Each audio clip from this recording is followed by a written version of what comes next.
Hey everybody, Mark here, Pineapple Tech 2028, and today I'm going to do the unboxing and review of the Apple wireless keyboard. Let's get started.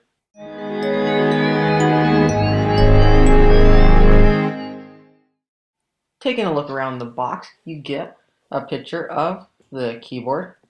On the other side, you get another picture on the opposite side of the keyboard. Apple logo on one side, Apple logo on the other side. On the top says wireless keyboard.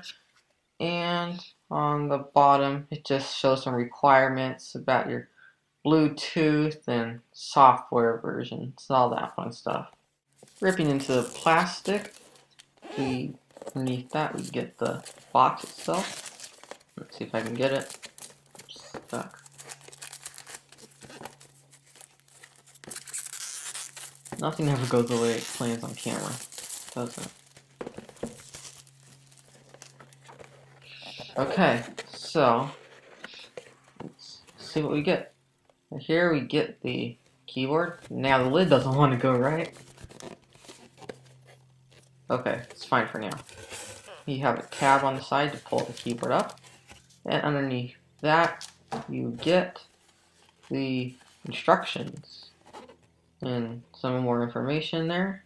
Put the box off to the side and show you what you get. It's in a nice little package.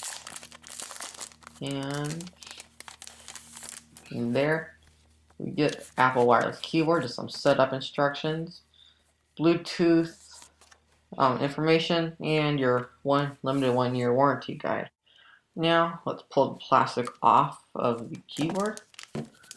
You just pull the tab that you used to pull it out of the box, and I guess it doesn't want to go. I have to get the plastic off of the side here, and the other side.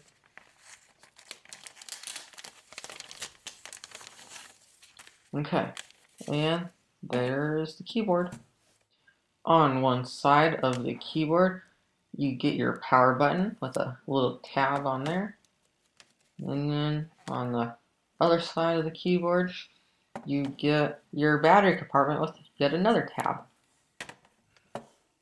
To access the batteries, all you have to do is get a screwdriver like what I'm using, or any US size coin, unscrew that tab at the end, and you'll have your batteries in there. And it does come with 2 batteries pre-installed, and they're nice Energizer high quality batteries too, which is nice. After using the keyboard for a while, it does feel really nice. If you know me, I am a huge fan of that chiclet style keys. I love it on my MacBook Air, and that's why I really like this one. And the only thing that I saw about this is that the keys are a little bit harder to push, and they're raised a little bit higher than they are on my MacBook. So I don't know if that's just because they're new and they're harder to push or what, but just keep that in mind. Taking a look at the top of the keyboard, you get your escape button, screen brightness, mission control, launch pad, and 2 empty buttons where your backlit keyboard brightness would be, your media controls, volume controls, and an eject button in place of that power button. And you can see it is just a standard normal size, and it looks exactly like a MacBook Air or MacBook Pro keyboard, and you can see that close up of that chiclet style keys.